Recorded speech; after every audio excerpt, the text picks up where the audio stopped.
굿. 좋았어. 시작. 자, 확률과 통계. 선생님이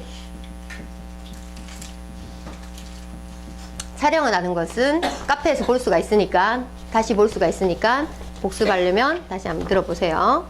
자, 확률과 통계는 첫 번째는 뭐 경우의 수예요. 그 다음에 두 번째는 확률이지. 그 다음에 세 번째는 통계 파트입니다. 자, 이 중에서 통계가 가장 쉬워요. 난이도상으로는. 통계가 식으로 뭐 책을 볼 때는 되게 어렵게 느껴지지만 통계가 가장 쉬워. 그렇지만 지금 수능 기조가 조금 통계 문제에서 살짝 조금 어려워지고 있는 수준이고, 그리고 확률은 경우의 수를 알면 자동입니다. 맞지? 경우의 수를 바탕으로 확률을 하기 때문에 경우의 수를 하면 잘하면 확률을 잘할 수가 있어요. 왜냐하면 전체로 나누기만 하면 확률이잖아. 그 경우의 수에서 전체 경우의 수 구하는 거는 좀 쉽거든. 맞지? 그래서 경우의 수를 잘하면 된다는 거야. 근데 제일 처음에 경우의 수를 너희가 순열조합을 배우고 이렇게 했을 때는 뭐 그냥 할만하고 뭐 이웃한다 이웃하지 않는다 하고 막 이렇게 내신 수준으로 공부했을 때하고 지금 수능 문제를 공부했을 때하고 조금 느낌이 다를 건데, 고3들은 경우의 수가 어렵다고 그래요. 고3들은 경우의 수에서 문제를 어렵게 내려고 그러면 엄청나게 어렵게 낼 수 있어. 그리고 경우의 수가 어렵다는 이유가 문제마다 다 달라. 패턴이 문제마다 이거는 뭐 해야 되고, 이웃하면 묶어라 하고, 이웃하지 않는다 하면 반대를 먼저 세워라 하고, 적어도 하면 전체에서 반대의 경우를 빼라 하고, 문제마다 풀이 방법이 다 다르고, 그 문제 상황을 그대로 눈으로 봐야 되는 게 아니라 돌려서 생각해야 되는 경우가 많아서, 그래서 경우의 수가 조금 어렵다고 그래. 그리고 케이스 바이 케이스를 나눠야 돼. 케이스 바이 케이스를 다 나눠야 돼. 이 상황일 때, 얘일 때. 일단 너희가 뭐가 그 이과 애들 특징이 뭐가 식이 나오고 방정식 착착착착 이렇게 가야 되는데, 뭐 1대 if 1, 2, 3 가쁘면 좀 싫어하는 거예요. 그런 경우. 그래서 문과 학생들이 조금 잘하는 편이에요, 이거. 근데 그나마 그래도 그러면 선생님 뭐라 하냐? 그럼 직접 적어보라 하거든. 그 시행되는 그런 걸 갖다 적어봐. 얘일 때. 그걸 한글로 적어. 뭐 사건 A, 이걸 A라 하고, 이걸 사건 B라고 하고 적고 그러지 마. 그냥 한글 뭐 축구 좋아하는 거면 축구, 뭐 또는 축, 그 다음에 뭐 야구 좋아하면 야, 이렇게 내가 눈으로 보는데 축, 야를 적어 놓으면 얘는 축구, 얘는 야구라고 치면 눈으로 보고 있잖아. 보고 있으면 내 머리는 조금 여유로운 거야. 딴 생각을 또 할 수 있어. 근데 축구를 또 A라고, 얘 야구를 B라고 했을 때, 그럼 또 A, B가 또 누군지 또 생각해야 되잖아. 그러면 헷갈리는 거야. 그래서 선생님 한글로 다 적어놔요. 그 상황 자체를. 그래서 여기서 주머니에서 공을 2개 뽑는다. 그럼 주머니 그려. 주머니 그려서 흰 공이 3개고 검은 공이 2개다 하면 그려. 그러면 다시 문제 안 읽어도 되잖아. 눈으로 보이는데 벌써. 여기서 몇 개 뽑는다, 2개 뽑는다, 2개 이렇게 딱 적어 놓으면 문제 파악이 되는 거죠. 그림 그리세요. 그림 그리고 거기서 이게 뭐 흰 공이 나오면 공을 뭘 집어넣고, 뭐 흰 공이 나오면 주사위를 2번 던지고 뭐 이런 식으로 하면 그 흰 공 나왔다 지금 쳤다고 하면 흰 공이라 하면 흰 적어. 그냥 흰 공 나오면 주사위 몇 번, 2번 던진다, 주사위 2번, 주두 이렇게 딱 적어. 아주 간단하게. 이렇게 적어 놓으면 내 머리는 좀 편안하잖아. 근데 그걸 한꺼번에 쫙 적으려고 하니까 힘든 거야. 오케이? 그래서 항상 이런 상황들을 갖다가 도식화하시고 그림 그리시고, 그리고 간단하게 한글이라도 이렇게 적어 놓으셔야지 이걸 방향을 안 잃습니다. 알겠죠? 오케이.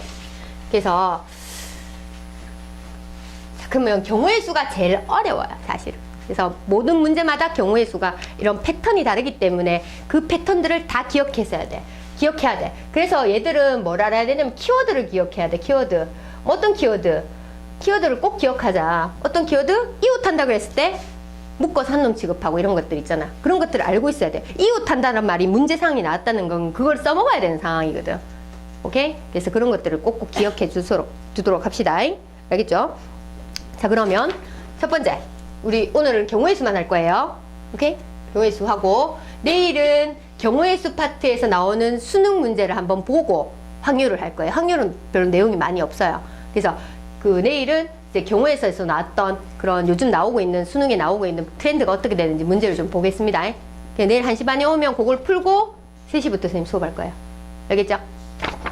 자, 그러면 경우의 수는 키워드를 보자. 잊지 말자 그랬어. 키워드 기억하자. 첫 번째, 합의 법칙, 곱의 법칙. 자, 이거를 합의 법칙, 곱의 법칙. 들어봤잖아, 그지? 그럼 너희가 가장 많이 질문하는 게 언제 더할지, 언제 곱할지 모르겠대. 언제 더해야 될지, 언제 곱해야 될지. 그거라도 선생님, 나 고민했어. 정말 웃긴 거는 책이 더 어렵게 설명했어. 동시에 일어날, 동시에 일어날 때 뭐 이런 식으로 설명이 돼 있고, 책에 있는 내용이 더 이렇게 표현이 안 맞는 거야. 선생님이 안 와닿는 거야. 그래서 선생님이 생각했는 표현이 끝난 것끼리, 끝날 때까지야. 자, 합의 법칙은 언제 쓰는 거냐 하면 끝난 것끼리야. 시행이 끝난 것끼리. 끝난 것끼리는 합의 법칙으로 더하고, 더하는 거야. 끝난 것끼리는 다 더해라. 왜냐하면 끝났다. 상황이 끝났잖아. 종료된 것끼리는 다 이렇게 수합해서 더해야 되는 거야. 근데 곱의 법칙은 끝날 때까지 곱하라는 거야. 끝날 때까지. 그러면 끝날 때까지 곱하고 끝난 것끼리는 더한다. 지금 문제 풀면서 선생님이 바로 이때가 한번 보여줄게요. 자, 그러면 여기 대표적인 예가 요 길찾기 문제예요. A에서 문제, 그 밑에 문제 한번 읽어보세요. B로 갔다가 B로 가는 경우. A에서 Q로 갔다가 B로 가는 경우. 자, 이렇게 있어. 자, 여기서 문제 읽어보세요. 1번 문제. 규리하고 진우하고 규리가 동시에 출발하는데 A에서 출발해서 P 또는 Q를 지나서 B로 가고 싶어요. 결국은 내가 원하는 게 B로 가고 싶은 거지. B로 가는 거야. 근데 한 사람이 통과한 중간 지점은 다른 사람이 통과할 수 없다. 자, 그럼 케이스를 나눕시다. 오케이? 일단 경우를 갖다가 나눕시다. 일단 그러면 선생님이 이름이 뭐지? 진우. 그럼 지라고 적으세요. 눈으로 지. 다 적을 필요도 없잖아. 내가 알아보면 되잖아. 그 다음에 규리. 지하고 규리. 지가 가는 놈이 길이 있을 거고 규리가 가는 길이 있을 거 아이가. 그러면 이 케이스를 적을 때 경로를 다 적으셔야 됩니다. 알겠지? 그래서 경로를 꼭 적어주세요. 경로를 꼭 적어주십니다. A에서 P를 거쳐서 B로 간다. 얘는. 그러면 규리는 A에서 Q를 거쳐서 B로 간다. 맞지? 그러면 우리가 한번 생각해보자. 그럼 그거 아니고 또 반대의 경우도 있을 거 아니에요. 맞죠? 맞지? 얘들 둘이 반대인 경우도 있을 거 아이가. 위에 게 규리고 밑에 밑에 게 진우. 이름도 어렵다. 자, 이렇게 되는 경우가 있을 거 아이가. 근데 이 상황이랑 이 상황이랑은 똑같을 것 같은 느낌이 들죠? 맞죠? 어차피. 자, A에서 P까지 가는 경우의 수는 몇 가지고? 2가지. P에서 B까지 가는 경우는 3가지. 내가 원하는 상황 자체가, 시행 자체가 A에서 출발해서 B로 도착해야지 끝나는 거지. 끝날 때까지는 뭐 한다고요? 곱한다. 곱의 법칙. 그래서 몇 가지? 6가지지. 자, A에서 Q까지 3가지. 맞지? Q에서 B까지 몇 가지? 4가지. 둘이 곱하면 몇 가지? 자, 12가지. 여기서 정신 똑바로 차리고 봐야 돼. 내가 원하는 상황은 진우가 B 도착하고 끝나요? 규리도 도착해야지 끝나는 거잖아. 맞지? 지우가 가는 방향은 6가지야. 길은. 규리는 12가지야. 둘이를 어떻게 해야 돼요? 곱해야 돼요. 그러니까 끝날 때까지 내가 원하는 상황은 얘들 둘이가 다 도착해야 되잖아. 그럼 끝날 때까지 곱하기니까 얘들 둘은 곱하기예요. 더하기 아니죠. 무슨 말인지 알겠지? 그래서 곱하기해서 72가지. 근데 마찬가지로 반대 경우도 어떻게 했어요? 똑같죠. 맞지? 똑같이 72가지니까 곱하기 2하면 144가지. 이래 되겠지. 이해되지? 언제까지 곱한다고? 끝날 때까지. 상황이 끝날 때까지. 내가 원하는 상황이 모두 종료될 때까지는 다 곱해야 돼요. 오케이? 그럼 종료된 것끼리만 더합니다. 알겠죠? 문제 이따가 풀어보다가도 나오면 얘기를 해줄게. 그 다음에 두 번째, 수영도. 두 번째, 수영도. 수영도는 그 수영도 문제가 막 많이 나오지 않는데 수영도를 그려야 되는 상황이 있어요. 딱 요런 상황이야. 수영도를 그려야 되는 상황이. 자기 번호하고 다른 번호가 나오게 되는 그런 경우. 그 자기 번호랑 다른 번호를 나와야 돼. 이런 경우는 만약에 이런 거야.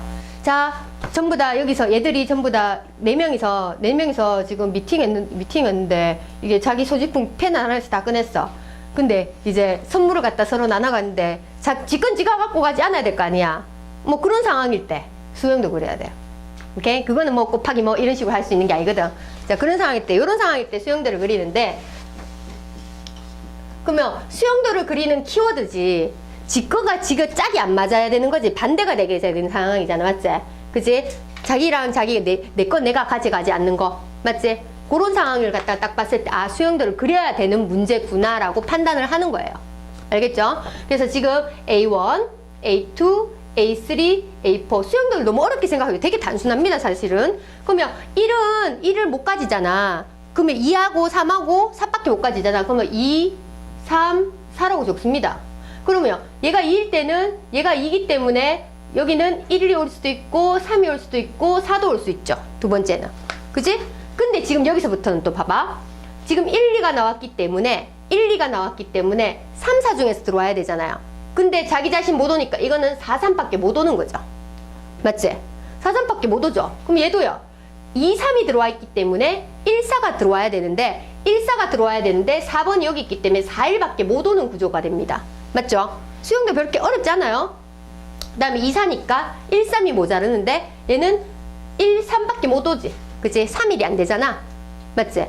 3일 땐 1 되고 4일 때 3 돼야 되지. 이거 줄이 바뀔 수가 없잖아. 그지? 그러니까 이렇게 몇 가지가 나와요? 3가지가 나오겠지. 그럼 얘일 때는요? 똑같지 않을까? 야, 2는 되고 얘는 안 된다 하면 내로남불 아이가. 맞지? 그죠? 그러니까 얘 똑같을까 아이가? 그럼 3 곱하기 3 하면 얼마? 9가지가 되겠죠. 그러니까 수영도도 이런 식으로 패턴이 딱 정해지기 때문에 요걸 딱 보고 그려줄 수 있어야 됩니다. 그 다음 순열. 자, 합의 법칙, 곱의 법칙 그거 딱 기억하라. 끝날 때까지는 곱하고 끝난 것끼리는 다 한다. 선생님 뭐 이건 합의 법칙이에요, 이게 곱의 법칙이에요 하지도 않는다. 선생님 끝났나 안 끝났나 물어본다. 끝났으면 끝 더하고 끝난 것끼리는 더하고 끝날 때까지는 곱합니다. 자, 그것만 생각하면 절대 안 어려워요. 자, 3번째 순열. 자, 선생님이 이거 순열을 갖다 그냥 넘어갈까 하다가 왜냐면 너무 뭐 N개 중에서 R개를 뽑아서 일렬로 줄 세우는 거잖아. 맞지? 그래도 기본적인 개념만 이해하고 선생님 키워드를 꼭 기억하자 그랬지. 자, 이 MP N개 중에서 R개를 갖다가 뽑아서 일렬로 줄 세우는 거야. 얘는 N개 중 R개를 뽑은 다음에 일렬로 줄을 세우잖아. 맞지? 일렬로 줄을 딱 세우잖아. 그래서 여기서 N의 계승 N팩토리얼이 출현하게 되죠. 3개 줄 세우는 거 3팩, 4팩, 5팩 정도는 값을 외워주고 있습니다. 알겠죠? 5팩까지는 계승장이 자주 쓰기 때문에 3팩, 4팩, 5팩 정도 외워줍니다. 그러면 순열은 N팩토리얼을 N-R 팩토리얼로 나누는 거잖아. 맞지? 근데 순열을 갖다가 우리가 직접 계산할 때는 뭐 5P3 하면 5P3 하면 5부터 시작해서 3개를 갖다가 5 곱하기 4 곱하기 3 요렇게 하는 걸로. 그러니까 요렇게 하는 걸로 주로 많이 쓰죠. 그리고 우리가 중학교 때부터 1, 2, 3, 4가 적혀있는 카드를 중에서 2자리 정수 만든다 했을 때 순열이라는 것을 갖다가 이미 써먹고 있었어요. 그러면 그러면 이런 질문을 또 많이 합니다. 선생님 언제 조합 써야 될지 언제 순열 써야 될지 모르겠어요. 그러면 순열은 자리가 있어요. 그래서 선생님이 순열은 문제 풀 때 항상 자리가 있어. 반장, 부반장 아니면 청소 당번 뭐 마루 청소, 화장실 청소 이런 식으로 뭔가 위치가 정해져 있고 그지? 그러니까 누구든지 구분할 수 있는 대상이 될 때 그럴 때 순열입니다. 그럴 때 누구든지 구분할 수 있을 때 그럴 때 순열이야. 알겠지? 그래서 근데 우리 반에서 대표 2명 뽑는다든지 그 다음에 우리 그거 대의원 2명을 뽑는다든지 아니면 계주 선수를 갖다가 2명 뽑는다든지 달리기 선수 2명 뽑는다든지 뭐 이런 식으로 했을 때는 그냥 그 조합이 되겠죠. 구분되지 않을 때 말이지. 근데 우리 계주 선수 2명 뽑는데 얘는 1번 주자 2번 주자 하면 뭐겠어요? 순열이겠죠. 맞죠? 그래 되는 거지. 그래서 이게 순서가 있는지 없는지 판단을 문제에서 보면 알 수가 있어요. 알겠죠? 그리고 키워드를 갖다 몇 가지 제시가 됩니다. 이웃한다라는 키워드가 있어요. 이웃한다. 이웃한다는 것은 어떻게 이웃한다 하면 한 놈 취급하라 그랬지 선생님이. 이 새끼를 갖다가 한 놈 취급을 하란 말이야. 알겠지? 이웃한다 그러면. 자, 그러면 만약에 ABCD라는 친구가 있어. ABCD라는 친구가. 이걸 갖다 일렬로 세울 거야. 일렬로 세우는데 AB를 이웃하고 싶다 라고 하는 거야. AB는 이웃하고 싶다. 그럼 얘를 동그라미 딱 해서 한 놈 취급하면 되지. 그럼 얘를 일렬로 세우는데 AB를 이웃한다 그러면 한 놈 취급해서 한 놈, 2놈, 3놈이니까 3팩토리얼 이렇게 하면 되지. 그지? 근데 상황이 끝났어요? 안 끝났어요? 아직? 안 끝났어요. AB가 아직 안 썼어요. 저끼리 하고 있을까 얘가? 아직 지가 누가 입 앞을 갈지 안 정해줬잖아 선생님이. 그러면 얘들이 줄 서는 경우 몇 가지? 2팩이잖아요. 쌤 끝날 때까지 뭐 하라 그랬어요? 곱하라 그랬잖아요. 맞죠? 그지? 그래서 이렇게 해주면 되겠지. 이웃한다는 키워드가 있으면 한 놈 취급해서 요걸 한 놈 취급해서 한 놈, 두 놈, 세 놈 이렇게 세워주면 됩니다. 그 다음에 이웃하지 않는다. 이런 게 우리 좀 부정적인 언어가 잘 약하잖아. 맞지? 이웃하지 않는다 그러면 반대를 먼저 세우세요. 반대 먼저 세운다. 자, 이웃하지 않는다. 남자 3명, 여자 5명. 근데 남자를 이웃하지 않는다. 얘를 이웃하지 않게, 남자를 이웃하지 않게, 얘를 이웃하지 않게 세우고 싶다. 오케이? 그러면 쌤님이 반대로 먼저 세우라 그랬지. 누구를 먼저 세운단 말이고? 여자 5명을 먼저 세우는 거야. 여자 5명 먼저 세웁시다. 여자 5명이 줄 서는 경우에서는 몇 팩토리얼? 5팩토리얼 맞지? 반대를 먼저 세웠어요. 반대를 먼저 세우고 남자를 그 사이사이에 끼워 넣으면 절대 이웃하지 않겠지. 그럼 남자가 들어갈 수 있는 자리는 한 자리, 두 자리, 세 자리, 네 자리, 다섯, 여섯 자리니까 6자리 중에서 남자 몇 명입니까? 3명 세우면 되죠. 여자 세웠죠? 남자 세웠죠? 끝날 때까지 뭐 한다? 곱한다. 맞지? 내가 원하는 상황이 끝나는 건 다 서는 거잖아. 맞지? 그래서 끝날 때까지 곱한다. 그 다음 키워드가 적어도입니다. 보이나? 여기. 자, 적어도입니다. 적어도라는 말이 참 문제에서 많이 나오잖아. 그치? 적어도가 나오면 무조건 이렇게 풀면 됩니다. 집합 문제든 경우의 수 문제든 다 똑같아요. 전체 경우의 수에서 반대 상황을 빼줍니다. 전체 경우의 수에서 반대 상황을 빼줍니다. 자, 적어도가 나오면 전체에서 반대 상황을 빼준다. 자, 남자 4명, 여자 3명 있는데 7명이 줄 설 건데 적어도 양 끝에 여자가 1명 있을 경우의 수. 적어도 양 끝에 여자가, 적어도 양 끝에, 적어도 양 끝에 그냥 뭐 적어도 이제 뭐 양 끝에 여자가 1명이라도 있을 경우의 수. 맞지? 양 끝 여자, 양 끝녀. 양 끝녀. 자, 양 끝에 그러면 선생님 해봐. 순열이잖아. 이건 사람이 서기 때문에 순열이에요. 그럼 자리를 마련해 줍시다. 총 7명입니다. 하나, 둘, 셋, 넷, 다섯, 여섯, 7자리. 근데 양 끝녀는 여기에 들어올 수 있지. 맞지? 근데 전체 경우의 수에서 반대 상황을 빼두라 그랬지, 선생님. 요거는. 그치? 그럼 전체 상황은 총 7명이 줄 서니까 몇 팩토리얼? 7팩토리얼. 맞지? 7팩토리얼인데 반대 상황은 내가 원하는 상황은 여자가 하나라도 있었으면 좋겠어. 근데 여기 양쪽에 남자가 턱 들어가면 내가 원하는 상황이야? 안 원하는 상황이야? 없어졌으면 좋겠지. 그럼 빼야 되지. 그럼 남자 2개를 여기다 넣어야 될 거 아니야? 남자 2명이 여기 들어가는 경우의 수는 쉽잖아. 맞지? 양쪽 끝에 남자가 서는 경우에는 쉽잖아. 4명 중에서 몇 명을 뽑아서? 2명을 뽑아서 세웁니다. 그러면 총 7명 중에서 남자 2명이 섰어요. 몇 명 남았어요? 5명이 요 사이 줄에 서야 되잖아요. 곱하기 5팩이지. 당연히 곱하기지. 얘들 줄 섰는 거야. 근데 얘들 줄 다 섰죠? 이 줄 다 섰는 거지. 들끼리. 이것도 줄 다 섰는 느낌. 더하기 빼기로 계산하는 거야. 알겠지? 이렇게 해주면 적당한 키워드는 딱 나왔어요. 자, 그러면 원순열 봅시다. 원순열.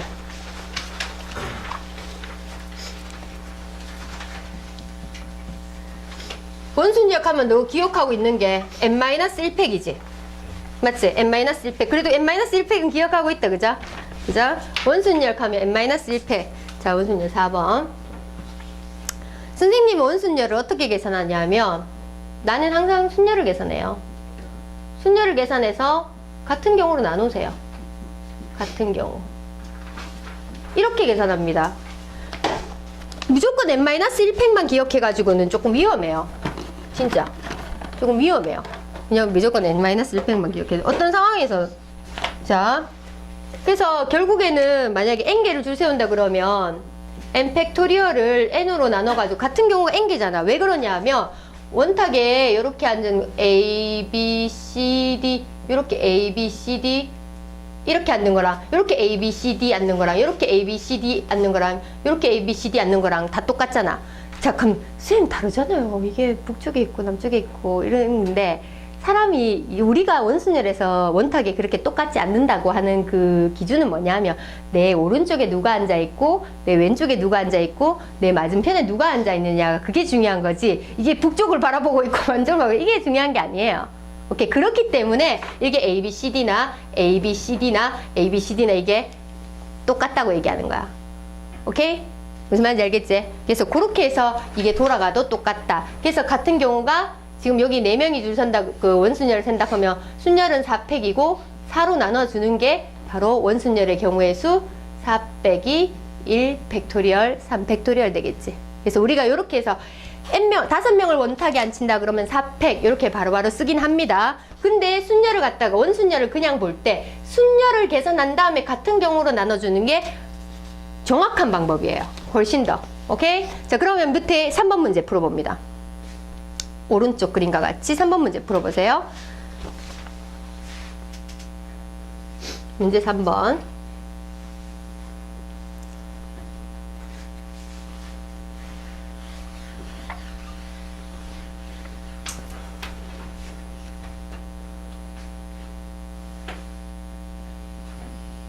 풀었지? 계산 안 할 필요도 없다. 계산 안 해도 된다. 그냥 식만 적어라. 옆에. 자, 문제 3번. 한번 보자. 자, 잘 풀었지? 자. 자. 쌤, 말 잘 들어야 되겠대. 자. 지금 원이 5등분 됐다 그랬잖아. 하나 등분됐으니까 얘 다 똑같은 거예요. 구분되지 않는 거예요. 돌아가도 똑같은 거예요. 지금 등분됐다 그랬으니까. 자, 몇 가지 색을 선택해서 서로 다른 6가지 색 중에서 서로 다른 5가지 색을 고른다 그랬지. 그러면 색칠하러 간다. 선생님이 아까 어떻게 계산한다 그랬냐면 그냥 순열할 거라 그랬어요. 이걸 고정됐다고 볼 거란 말이야. 고정됐다고. 아예 움직이지 않는 그냥 고정됐다고 볼 거고, 그러면 6개의 색깔 중에서 5개를 골라서 다 색칠해 버렸어요. 그럼 돌아가지.